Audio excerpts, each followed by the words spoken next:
सोचिए, रात के घने अंधेरे में अचानक आसमान से एक हल्की सी ससरार सुनाई देती है। दुश्मन के सैनिक चौकन्ने हो जाते हैं। उन्हें लगता है कि कोई हमला होने वाला है, लेकिन जब तक वह कुछ समझ पाते हैं तब तक आसमान से बम गिरते हैं और चारों ओर तबाही मच जाती है। फिर एक पल में सब कुछ शांत। कोई सुराग नहीं, कोई संकेत नहीं कि हमला किसने किया। दुश्मन फुसफुसाते हैं, यह जरूर नाइट विचेस मतलब रात की चुड़ैलों का काम होगा। पर रुको, नाइट विचेस, क्या यह कोई जादू ताकत थी? नहीं, यह थी वह महिलाएं जिनका नाम इतिहास ने लगभग मिटा दिया। वह महिलाएं जिन्होंने दुनिया के सबसे भयानक युद्ध वर्ल्ड वॉर 2 में अपनी बहादुरी का छाप छोड़ी। लेकिन क्यों उनके नाम इतिहास की किताबों में नहीं मिलते? क्यों हमें बताया गया कि युद्ध सिर्फ पुरुषों ने लड़ा था? आइए इतिहास के इन पन्नों को पलटते हैं जो आज भी धूल के नीचे दबे पड़े हैं। Number 1, night witches. साल था 1942। जगह थी सोवियत यूनियन। पूरा देश जल रहा था, हर तरफ खून, धूल और तबाही। नाजी जर्मनी की सेना सोवियत यूनियन को कुचलने के लिए आगे बढ़ रही थी। पुरुष तो मार्च पर थे ही, लेकिन अब सरकार को एहसास हुआ कि उन्हें और भी सैनिकों की जरूरत है। लेकिन महिलाएं, क्या वह लड़ सकती है? कई लोग हंसे,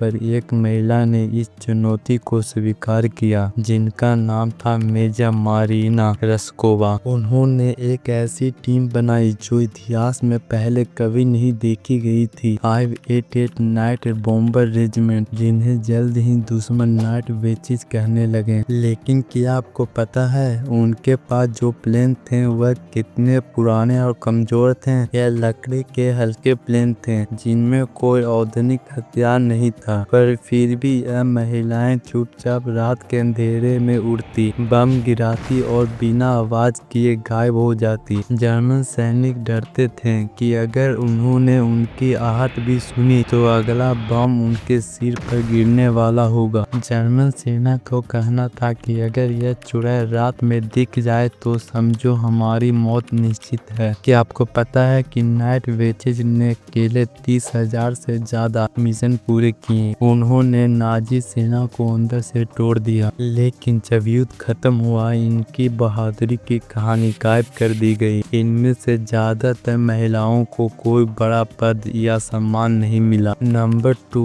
द व्हाइट मॉब। अब हम चलते हैं फ्रांस, जहां एक और महिला ने इतिहास रचा। नाम था नैन्सी बेक। जब नाजियों ने फ्रांस पर कब्जा किया तो ज्यादातर लोग डरकर छिप गए, लेकिन नैन्सी बेक, उन्होंने डरने की बजाय नाजियों से लड़ने का फैसला किया। वह इतना चालाक थी कि नाजी सेना उन्हें पकड़ नहीं पाती थी। वह गुप्त सूचना इकट्ठा करती, अंडरग्राउंड सुरागों से भागती और फ्रांस रेजिस्टेंस की मदद से दुश्मनों को मात देती। नाजी पुलिस ने उन्हें व्हाइट मॉस नाम दिया, क्योंकि वह जितने भी जाल बिछाते, नैन्सी हमेशा फिसलकर निकल जाती। एक औरत हमारी पूरी सेना को चकमा दे रही है, यह शब्द खुद नाजी अधिकारियों ने कहे थे। लेकिन जब युद्ध खत्म हुआ, इतिहास में उनका नाम बस एक छोटे सी नोट की तरह लिख दिया गया।